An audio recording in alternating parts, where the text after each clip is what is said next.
Welcome to morning bulletin. ఇక వార్త వివరాల్లోకి వెళ్తే ప్రధాని నరేంద్ర మోదీ 5 దేశాల పర్యటనకు బయలుదేరి పయనమయ్యారు. ఆయన Ghana, Trinidad and Tobago, Argentina, Brazil, Namibia దేశాలు పర్యటించనున్నారు. ఈ పర్యటనలో భాగంగా తొలుత ఘానా చేరుకుంటారు. జూలై 2, 3 తేదీల్లో ఘానా అధ్యక్షుడు జాన్ డ్రమని మహమా ఆహ్వానం మేరకు ఆయన ఘానా పర్యటనకు సాగించనున్నారు. అనంతరం ట్రానిడాడ్ అండ్ టొబాగోకి వెళ్లి ఆ దేశ అధ్యక్షుడు ప్రధానులతో ద్వైపాక్షిక చర్యలు జరుపుతారు. తర్వాత అర్జెంటీనా రాజధాని బ్యూనస్ ఎయిర్స్ చేరుకొని అక్కడ నేతలతో సమావేశమవుతారు. భారత ప్రధాని అర్జెంటీనాలోని పర్యటించడం 57 ఏళ్ల తర్వాత జరగనుంది.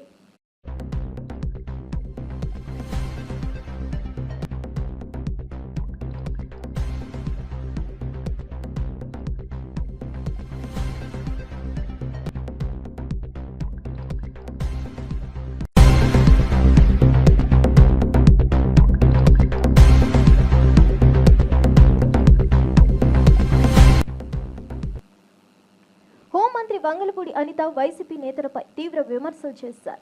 అనకాపల్లి జిల్లా పాయకరావుపేట బీసీ బాలికల వసతి గృహంలో ఆమె భోజనం చేస్తే దాన్ని వక్రీకరించారని ఆగ్రహం వ్యక్తం చేశారు.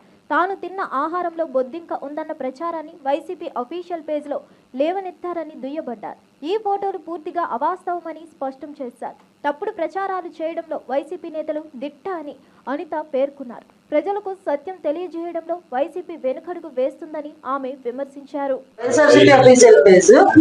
హోంమంత్రి అనిత భోజనంలో బొద్దింక, బీసీ హాస్టల్ భోజనం చేస్తుండగా బొద్దింక రావడంతో సిగ్గుతో నవ్విన ఏపీ హోంమంత్రి. అంటే అనిత తింటుంటూ అన్నంలో పురుగు ఒక్కసారికి షాక్. అసలు ఇలాంటి పదాలు చూస్తా ఉంటే ఎవరైనా ఏమనుకుంటారంటే నేను ఎందుకు ఈ చిన్న విషయానికి కూడా ప్రెస్ ముందుకు రావాల్సి వచ్చింది అంటే చిన్న పావునైనా పెద్ద గరదగా కొట్టాలి. పామే, దాంట్లో విషయం ఉంటూనే ఉంది. సో వీళ్ళు ఏదైతే ప్రచారం చేస్తున్నారో ప్రచారానికి నేను అడ్డుగట్ట వేయకపోతే అదే నిజమని ప్రజల భ్రమలో కూడా ఉంటారు. నేను వెళ్ళిన తర్వాత ఆ భోజనంలో ఆ నాణ్యత తగ్గినప్పుడు ఏదో సంథింగ్ హెయిర్ చిన్నది అందులో కనిపించింది. ఆ హెయిర్ తీసి ఇలా జస్ట్ పాడేశాను.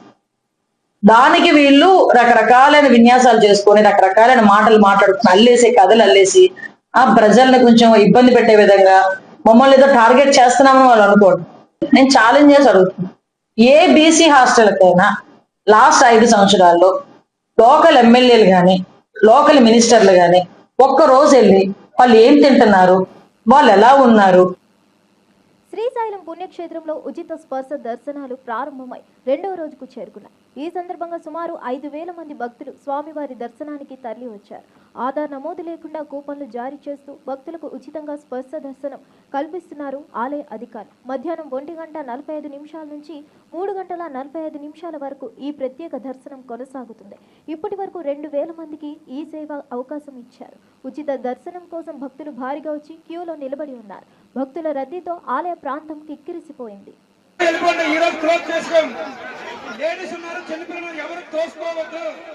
దేవుడు ఎక్కడే అందరికీ అవకాశం ఇస్తారు. ఈ రోజు కంటిన్యూగా ఉంటుంది దర్శనం. కాబట్టి దయచేసి అందరూ వెనక్కి వెళ్ళిపోండి, ఎవరు తోసుకోవద్దు, అర్థం చేసుకోండి. అందులో మీ ఫ్యామిలీ మెంబర్స్ ఉన్నారు, చిన్నపిల్లలు, లేడీస్ ఉన్నారు. జాగ్రత్త. ఈ రోజుకి స్పర్శ దర్శనం క్లోజ్ అయిపోయింది. దయచేసి భక్తులు సహకరించగలరు.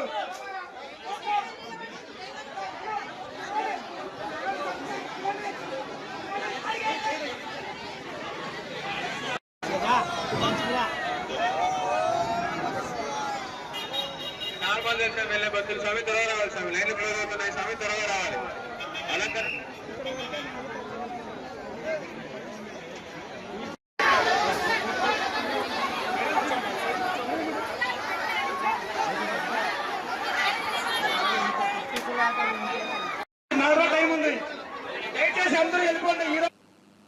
తెలంగాణ నీటి హక్కులకు రేవంత్ రెడ్డి మరణ శాసనం రాశారని బీఆర్ఎస్ నేత మాజీ మంత్రి హరీష్ రావు తీవ్ర ఆరోపణలు చేశారు. ప్రజాభవన్ వేదికగా సీఎం రేవంత్, వేదికగా మంత్రి ఉత్తమ్ కుమార్ రెడ్డి బనుకచర్లకు పచ్చజెండా ఊపారని మండిపడ్డారు. నిజాలు బయటకు వస్తాయనే భయంతోనే మంగళవారం జరిగిన పవర్ పాయింట్ ప్రెజెంటేషన్ కు కేవలం కాంగ్రెస్ ప్రజా ప్రతినిధులను మాత్రమే ఆహ్వానించారని విమర్శించారు. బీజేపీ నాయకుల ప్రమేయం కూడా ఉందని, ఇది రాష్ట్రానికి వ్యతిరేకమని అన్నారు. చంద్రబాబు నాయుడుల మీటింగ్ జరిగింది. ఆ తర్వాతనే ప్రాజెక్టు పనులు స్టార్ట్ అయినాయి. రేవంత్ రెడ్డి గారు అదే రోజు ప్రజాభవన్ వేదికగా తెలంగాణ నీటి హక్కులకు మరణ శాసనం రాసిండు రేవంత్ రెడ్డి. ఆ తర్వాత ఏమైంది, జూలై 6, 2024 రేవంత్ చంద్రబాబు కలిసిండ్రు. సెప్టెంబర్ 13, 2024 ఉత్తమ్ కుమార్ రెడ్డి గారు సతీ సమేతంగా బెజవాడకు పోయి బజ్జీలు తినొచ్చిండు.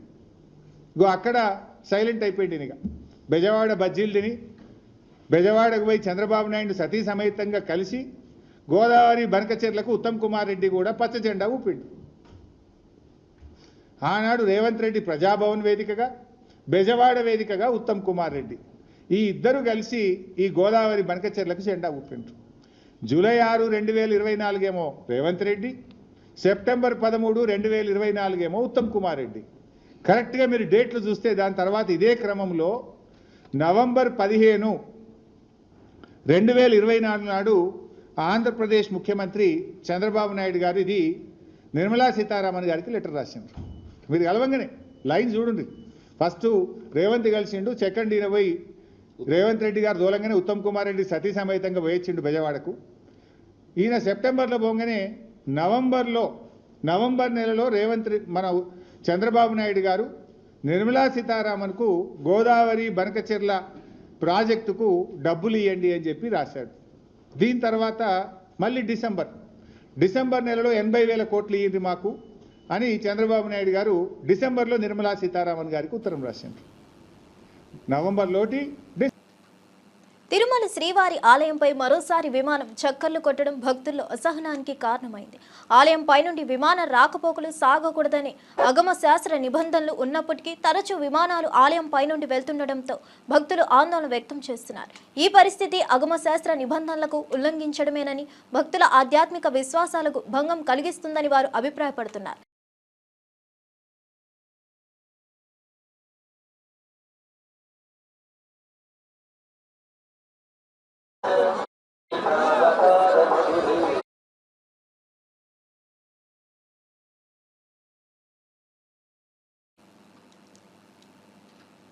పాసమైలారం పేలుడు ఘటనపై సంస్థ మాజీ డైరెక్టర్ చిదంబరనాథన్ తన అభిప్రాయాలు వెల్లడించారు. ఈ ఘటనలో బాధితుల కుటుంబాలు తమకు న్యాయం చేయాలని కోరుతూ చిదంబరాన్ని అడ్డుకున్నాయి.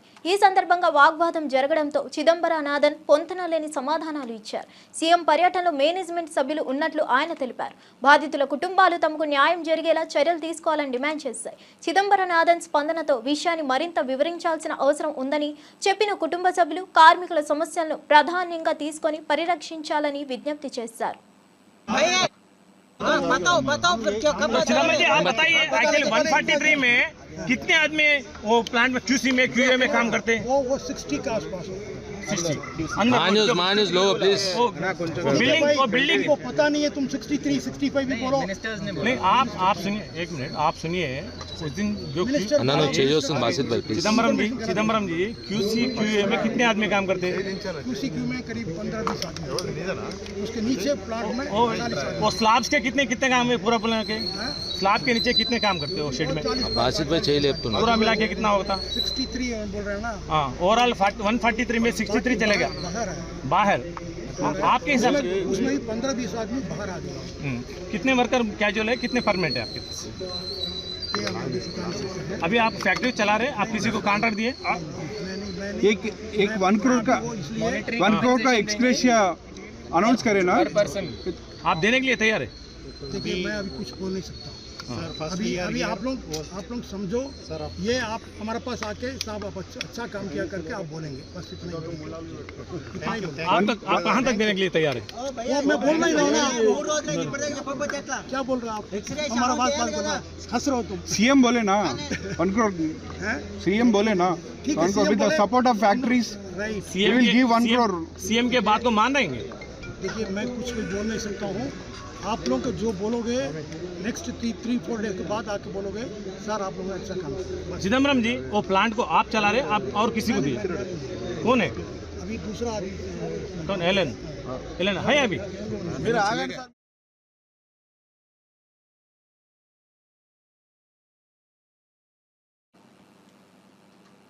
ఇటీవల జగన్ పల్నాడు జిల్లా రెంటపాల పర్యటన సమయంలో ప్రమాదంలో మరణించిన చీలి సింగయ్య కుటుంబ సభ్యులు సీఎం జగన్ను కలిశారు. ఈ సందర్భంగా వైఎస్ఆర్ కాంగ్రెస్ పార్టీ తరపున సింగయ్య కుటుంబానికి 10 లక్షల రూపాయలు ఆర్థిక సాయం అందించారు.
సింగయ్య మృతి ఘటనపై నారా లోకేష్పై సంచలన ఆరోపణలు చేశారు సింగయ్య భార్య లూర్దు మేరీ.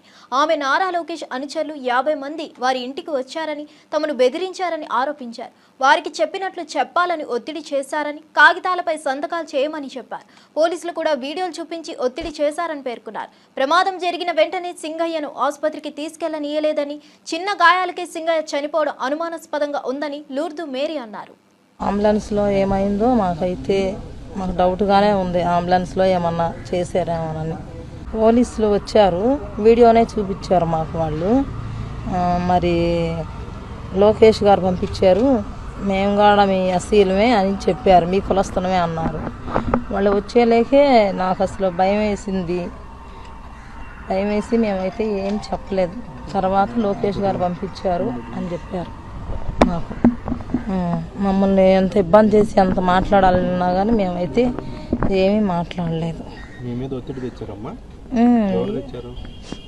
లోకేష్ గారు వాళ్ళే మమ్మల్ని చాలామంది 50 మంది దాకా మా ఇంటికి వచ్చారు. చెప్పేశారు వాళ్ళు, మేము లోకేష్ గారు పంపించారండి మమ్మల్ని అన్నారు. అంబులెన్స్లో మరి బాగానే మాట్లాడాడండి. ఇన్ని మాట్లాడిన ఆయన మరి చిన్న దెబ్బలే తగిలినాయి చేతికి, ఇక్కడ తప్పనిచ్చి ఎక్కడా దెబ్బ తగలలేదు. మరి ఎక్కడా దెబ్బ తగలినప్పుడు అతను ఎందుకు చనిపోతాడు? చనిపోయే అవకాశం కూడా లేదు ఉంది. మరి ఒక్కరావు దెబ్బకే చనిపోడు, ఏదో అంబులెన్స్లో జరిగిందనే మాకు అనుమానం. మరి జగనన్న గారు మా పార్టీ వాళ్ళు వచ్చి మేము తీసుకెళ్తాం, మా అతన్ని మేము వైసీపీ మాజీ ఎమ్మెల్యే వల్లభనేని వంశీ 137 రోజుల జైలు జీవితం తర్వాత విడుదలయ్యారు. వీరి విడుదలకు కుటుంబ సభ్యులు, సన్నిహితులు హర్షం వ్యక్తం చేశారు. వంశీ అరెస్టు సమయంలో జరిగిన పరిణామాలు ఇంకా వివాదాస్పదంగా ఉన్నాయి. తన విడుదల అనంతరం వంశీ మాట్లాడుతూ తమపై పెట్టిన ఆరోపణలు పూర్తిగా తప్పుడు అని, న్యాయపరంగా నిరూపించుకుంటామని చెప్పారు. జైలు జీవితం తనను మరింత బలంగా చేసిందని, ప్రజలకు సేవ చేయడంలో ఎటువంటి ఆటంకం లేనట్లు తెలిపారు. ఈ సందర్భంగా ఆయనకు మద్దతుగా అభిమానులు పెద్ద సంఖ్యలో భేటీ అయ్యారు.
LCD भैया LCD सर इటు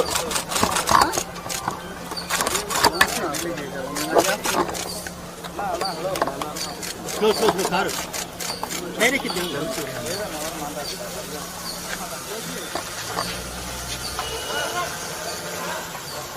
हां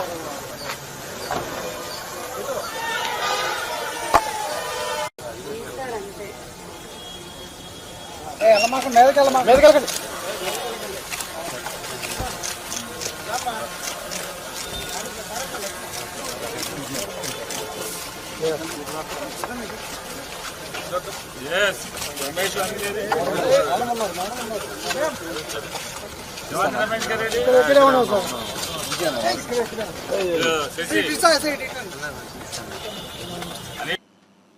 పోలీసులు కాంగ్రెస్ పార్టీ వ్యక్తులను తీసుకొచ్చిన టీ న్యూస్ కార్యాలయంలో వీడియో తీయించారని ఆరోపణలు ఉన్నాయి.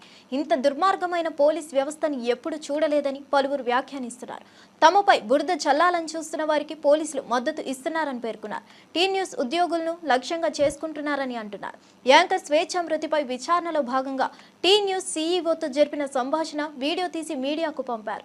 ఎవరో ప్రైవేట్ వ్యక్తులను తీసుకువచ్చి వీడియో తీసేసినట్లు తెలిపారు. కాబట్టి రికార్డు చేస్తున్నాడు అన్నారు. కానీ ఇప్పుడు పోలీస్ వాళ్ళని అడిగితే ఆయన ఎవరైనా అడిగితే మాకు తెలియదు అంటున్నారు. బయటి వ్యక్తుల్ని తీసుకొచ్చి ఒక టీవీ ఆర్గనైజేషన్, ఒక మీడియా ఆర్గనైజేషన్లోకి బయటి వ్యక్తుల్ని తీసుకొని వచ్చేసి రికార్డింగ్ చేయించేసి బయట బురద జల్లే కార్యక్రమం కోసం ఆ వీడియోలను వాడుకుంటున్నారు. పోలీసులు వాళ్ళకు సపోర్ట్ చేస్తున్నారు. ఎవరైతే బురద జల్లే కార్యక్రమం చేస్తున్నారో, ఎవరైతే బురద జల్లాలనుకుంటున్నారో ఆ బురద జల్లాలనుకునే వాళ్ళ చేతిలో పావులుగా మారిపోయినరు. పావులుగా మారిపోయి ఈరోజు మా దగ్గర ఇన్వెస్టిగేషన్ పేరుతోటి వాళ్ళనందరినీ తీసుకొని వచ్చేసి, ప్రైవేట్ వ్యక్తుల్ని తీసుకొని వచ్చేసి ఆ ప్రైవేట్ వ్యక్తులతోటి వీడియో రికార్డింగ్ చేపించి ఆ వీడియో రికార్డింగ్ ని సోషల్ మీడియా గ్రూప్స్ లో పంపించి బద్నాం చేసే ప్రయత్నం చేస్తున్నారు. టీ న్యూస్ లో పనిచేసే ఉద్యోగులను బద్నాం చేసే ప్రయత్నం చేస్తున్నారు. టీ న్యూస్ లో పనిచేసే ఉద్యోగులను టార్గెట్ చేస్తున్నారు. వాళ్ళు టార్గెట్ చేసి వాళ్ళని అవమానపరిచే విధంగా, వాళ్ళ వ్యక్తిత్వానికి భంగం కలిగించే విధంగా, వాళ్ళ వ్యక్తిత్వాన్ని హననం చేసే విధంగా పోలీసులు ప్రవర్తిస్తున్నారు. ఇంత దుర్మార్గమైన పోలీసు వ్యవస్థని మనం ఎప్పుడూ చూడలేదు. రాబోయే రోజుల్లో మేము చెప్తున్నాం, మేము ఏసీపీ గారికి ప్రొటెస్ట్ చేసినాం, సిఐ రాజు నాయక్ గారి దగ్గర ప్రొటెస్ట్ చేసినాం. ఎవరు ఆయన, ఎందుకు ఆయన ఏమనంటే ఇప్పుడు సిఐ రాజు నాయక్ ఎవరైతే ఆయనని వెంట పెట్టుకొని వచ్చిండ్రో ఆయన మాకు సంబంధం లేదు, ఆయన ఎవరో మాకు తెలియదు అంటున్నారు. ఆయన వాళ్ళందరినీ వెంట పెట్టుకొని వచ్చిండ్రు. పోలీసులు గాంధీ భవన్ నుంచి పనిచేస్తున్నట్టుగా కనిపిస్తుంది. పోలీసులు గాంధీ భవన్ నుంచి అయితే ఆదేశాలతో పనిచేస్తున్నట్టుగా అనిపించింది, లేదా పోలీస్ కంట్రోల్ రూమ్ లో ఉండే ముఖ్యమంత్రి గారి ఆదేశాల మేరకు పనిచేస్తున్నట్టుగా కనిపిస్తుంది. ఖచ్చితంగా మేము పోలీసులకు చెప్పినాం, మేము ఇన్వెస్టిగేషన్ కు కోఆపరేట్ చేస్తాం. ఇన్వెస్టిగేషన్ కోఆపరేట్ చేసినాం. నిన్న కూడా కోఆపరేట్ చేసినాం, ఈ రోజు కూడా కోఆపరేట్ చేసినాం.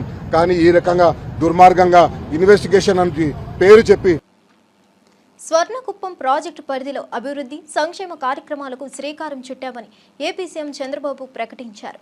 మొత్తం 1292.74 కోట్ల విలువైన పథకాలను ప్రారంభించినట్లు తెలిపారు. గ్రామీణ ప్రాంతాల్లో జీవన ప్రమాణాలు పెంచడమే లక్ష్యంగా ఈ కార్యక్రమాలను అమలు చేస్తున్నామని వివరించారు. విద్య, ఆరోగ్య, మౌలిక వసతులు, రైతులకు మద్దతు వంటి కీలక రంగాల్లో అభివృద్ధి సాధించేందుకు ఈ ప్రాజెక్టు దోహదపడుతుందని పేర్కొన్నారు. సంక్షేమంతో పాటు వృద్ధి సాధించాలన్నదే తన ప్రభుత్వ దృష్టి అని స్పష్టం చేశారు. ప్రజల జీవన స్థాయిని మెరుగుపరిచేలా ప్రభుత్వం కృషి చేస్తుందని చెప్పారు. ప్రారంభోత్సవ కార్యక్రమంలో స్థానిక ప్రజలు, అధికారులు పెద్ద సంఖ్యలో పాల్గొన్నారు. 1168 పనులు రాబోయే రోజుల్లో ఒక్క సంవత్సరంలో పూర్తి చేసే బాధ్యత నాదని మరొక్కసారి మీ అందరికి విజ్ఞప్తి చేస్తున్నారు. Summer drinking water action plan కి 9 కోట్లు ఖర్చు పెట్టాం. అదే మరి టాటా డిజిటల్ నర్వ్ సెంటర్ కి 5 కోట్లు ఖర్చు పెట్టాం. స్ట్రీట్ లైట్స్ అన్ని కూడా 5639 స్ట్రీట్ లైట్లు 3,70,00,000 రూపాయలతో పూర్తి చేశాం. స్కూల్ కాంపౌండ్ వాల్స్ అయితే 21 స్కూల్స్ కి 1,64,00,000 ఖర్చు పెట్టాం. ఆ రోజు నేను హామీ ఇచ్చాను, గుంతలు లేని రోడ్లు నిర్మాణం చేస్తానని చెప్పి పార్ట్ హోల్ ఫ్రీ రోడ్లుగా తయారు చేశాం. మన నియోజకవర్గం వస్తే 1,53,00,000తో 56 కిలోమీటర్లు నిర్మాణం చేశాం. R&B నూతన భవనానికి 1,40,00,000 ఖర్చు పెట్టాం. ఏరియా హాస్పిటల్ ని మరమ్మతులన్నీ చేశాం. ఈ రోజు మీరు ఒక్కసారి చూస్తే, నేను ఆ రోజు ఇంటింటికి మా ఆడబిడ్డలు కట్టెల పొయ్యతో వంట చేయకూడదని వంట గ్యాస్ సిలిండర్లు ఇచ్చిన పార్టీ, ఈ ఆడబిడ్డలను ఆదుకున్న party Telugu Desam party. YS Jagan పర్యటనని అడ్డుకునేందుకు కూటమి ప్రభుత్వం దుర్మార్గంగా వ్యవహరిస్తుందని మాజీ మంత్రి కారుమూరి నాగేశ్వరరావు ఆగ్రహం వ్యక్తం చేశారు. జగన్ హెలీప్యాడ్ కోసం అనుమతి కోరితే నిరాకరిస్తుండడం ఘోరమన్నారు. ఇది ప్రజాస్వామ్యాన్ని బలహీనపరిచే కుట్రగా అభివర్ణించారు. చంద్రబాబు నాయుడుపై 10ల సంఖ్యలో కేసులు ఉన్నా వాటిపై స్టేలు ఉన్నాయంటూ కూలనివ్వడమేమిటని ప్రశ్నించారు. వైఎస్ జగన్ ను ప్రజల నుండి దూరం పెట్టే కుట్రలో భాగంగా ఇది జరుగుతుందన్నారు. ఇది అధికార దుర్వినియోగానికి నిదర్శనమని విమర్శించారు. ప్రజాస్వామ్యానికి గౌరవం ఉండాలంటే ప్రతిపక్ష నేతకు కూడా సమాన అవకాశాలు కల్పించాలని హితవు పలికారు. ప్రభుత్వ తీరుపై తీవ్ర విమర్శలు చేసిన కారుమూరి వ్యాఖ్యలతో రాజకీయం మరింత వేడెక్కింది. వాళ్ళు వెళ్ళాలి అనేటప్పటికీ మనకి ఎవరన్నా సైట్లు ఇస్తే ఆ సైట్ లో మీకు ఏదో గవర్నమెంట్ ల్యాండ్ ఉంది, లేకపోతే మీకు ఆ ప్రాబ్లం ఉంది అని చెప్పి భయభ్రాంతులకు గుర చేసి ఆ హెలీప్యాడ్ సైట్ ఇవ్వటానికి కూడా వాళ్ళని భయపెట్టి ఇవ్వకుండా చేసే కార్యక్రమం చేస్తున్నారు. లాస్ట్ లో జైలు పక్కన హైటెన్షన్ వైర్లు ఉన్న కాడ, రోడ్ లేని ప్లేస్ లో తుమ్మ చెట్లు ఉన్న కాడ మీకు పర్మిషన్ ఇస్తామని చేస్తే ఎక్కడవుతుంది, ఎక్కడొస్తుంది? ఆ సన్న సందులో పొరపాటునిది మరి బీపీ కారు 4 టన్నుల కారుని ఆ మట్టి రోడ్లో కూరుకుపోతే ఎట్లా వస్తుందని చెప్పి ఈ సందర్భంగా తెలియజేస్తున్నాను. ఇలాంటి దుర్మార్గమైన పనులు చేస్తా ఉన్నారు. జగన్మోహన్ రెడ్డి గారి ప్రజాదరణ ఎక్కువ ఉంది, ప్రజలు ఎక్కువ వస్తున్నారు, దీన్ని లేకుండా చేయాలి, అసలు వెళ్లకుండానే చేయాలి అనే దురుద్దేశంతో దుర్మార్గంతో ఆలోచనతో చేస్తున్నారని చెప్పి సందర్భంగా తెలియజేస్తా ఉన్నాను. ఇది దెయ్యాలు వేదాలు వల్లిస్తున్నట్టుంది. చంద్రబాబు నాయుడు గారు ఏదైతే ఏలే కేసులు ఉన్నాయి అన్ని కూడా అప్పుడు లక్ష్మీపార్వతి పెట్టిన కేసులు అన్ని 52 కేసులు ఉన్నాయి. అవి స్టేల మీద కొనసాగుతున్నాయి. అవి కాకుండానే 19 కేసుల దాకా ఆయన స్వహస్తాలతో ఆయన అఫిడవిట్ లో ఏదైతే ఎలక్షన్ అఫిడవిట్ లో ఇచ్చారో 19 కేసులు ఆయన మీద ఉన్నాయి. ఆ 19 కేసులు ఉండటమే కాకుండా మొన్న ఆయన జైలుకు కూడా వెళ్ళొచ్చారు. మరి ఆ జైలుకి వెళ్ళొచ్చింది కూడా ఎవరికి తెలియదు అనుకుంటారా ప్రజలు? ఆయన ఎప్పుడు కూడా పచ్చి అబద్ధాలే మాట్లాడతారు, నిజం ఎరగడైనా. చంద్రబాబు నాయుడు గారు ఎప్పుడు అంటారు, మన చంద్రబాబు నాయుడు గారిని రాజశేఖర రెడ్డి గారు ఎప్పుడు అంటారు, చంద్రబాబు నాయుడు గారు నిజం పలకరు, నిజం పలికితే తల 1000 చెక్కలు అవుతున్న మాట ఎప్పుడు అసెంబ్లీలో మాట్లాడుతూనే ఉంటారు. అంచేత వాస్తవాలు ఆయన చేతులతో అఫిడవిట్ ఎలక్షన్ కమిషన్ పెట్టింది కూడా 19 కేసులు ఉన్నాయని పెట్టింది కూడా ఆయన చేతితో పెట్టింది కూడా అబద్ధం చెప్తున్నారంటే ఇంకా అర్థం చేసుకోవచ్చు. అసలు జగన్మోహన్ రెడ్డి గారిని ఎక్కడికి వెళ్ళకుండా చేయాలనే దుర్మార్గమైన ఆలోచనతో ఉన్నారు. వాళ్ళు వెళ్ళాలనేటప్పటికీ మనకు ఎవరన్నా సైట్లు ఇస్తే ఆ సైట్లో మీకు ఏదో గవర్నమెంట్ ల్యాండ్ ఉంది లేకపోతే మీకు ఆ ప్రాబ్లం ఉంది అని చెప్పి భయభ్రాంతులకు గురజి. తెలంగాణ మాజీ మంత్రి ఎమ్మెల్యే హరీష్ రావు మరోసారి బీజేపీ కాంగ్రెస్లపై సంచలన వ్యాఖ్యలు చేశారు. కిషన్ రెడ్డికి రేవంత్ రెడ్డికి మధ్య ఉన్న లవ్ ఏంటంటూ విమర్శలు గుప్పించారు. మేడిగడ్డలో ఒక పిల్లర్ కుంగితే వెంటనే కేంద్ర సంస్థలను పిలిపించిన కిషన్ రెడ్డి ఎస్ఎల్బీసీ మొత్తం కూలిపోయిన విషయమై ఎన్డీఎస్ఏకి లేఖ ఎందుకు రాయలేదంటూ ప్రశ్నించారు. ఇద్దరి మధ్య ఫెవికాల్ బంధమేంటో అర్థం కావడం లేదంటూ హరీష్ వ్యంగ్యంగా వ్యాఖ్యానించారు. ఇది స్పష్టంగా రాష్ట్ర ప్రయోజనాలను తాకట్టు పెట్టే కుట్రగా అభివర్ణించారు. కేసీఆర్ హయాంలో నిర్మించిన ప్రాజెక్టులపై విమర్శలు చేస్తూ కేంద్ర ప్రభుత్వానికి లోతక్కువగా మారారని ఆరోపించారు. ఈ వ్యాఖ్యలతో రాష్ట్ర రాజకీయాల్లో కొత్త చర్చ మొదలైంది. రేవంత్ రెడ్డి మధ్య ఇంత బలమైన ఫెవికాల్ బంధానికి ఏందో నాకైతే అర్థం కాదు. బడే ఫెవికాల్ బంధం, ఇద్దరికి లవ్, ఒకరంటే ఒకరికి ప్రేమ. ఏం లవ్, ఆ లవ్ ఏందో అంత ప్రేమ ఏందో, ఇద్దరు కలిసి రాష్ట్ర ప్రయోజనాలు దెబ్బతీస్తుంది. నా బాధ ఏంటంటే మీ లవ్ ఎంత ఉండే నాదేం పోయింది, కానీ రాష్ట్రం not at the cost of Telangana state కదా. ఏమైంది, ఆనాడు కాళేశ్వరం ప్రాజెక్టులో 100 భాగాలు, అందులో ఒక భాగం మేడిగడ్డ. ఆ మేడిగడ్డలో ఉన్న 85 పియర్స్, 85 పియర్స్ లో ఒక పియర్ గొంగితే కిషన్ రెడ్డి ఎన్డీఎస్ఏకి ఉత్తరం రాసిండు. అరే మీరు జల్దీ రాండి మొత్తం కూలిపోయింది జర చూడుండ్రి అన్నాడు. 100 భాగాల్లో మేడిగడ్డ ఒక భాగం, మేడిగడ్డలో ఉన్న 85 పిల్లర్లలో ఒక పిల్లర్ గొంగితే కిషన్ రెడ్డి ఢిల్లీకి ఎన్డీఎస్ఏకి ఉత్తరం రాసి 2 రోజులు పిలిపించిండు. మరి మొత్తం ఎస్ఎల్బీసీ కుప్పకూలింది కదా. మొత్తం ప్రాజెక్టు భవిష్యత్తే 5,000 కోట్లు ఖర్చు పెట్టిన ఎస్ఎల్బీసీ భవిష్యత్తే ప్రశ్నార్థకమైంది.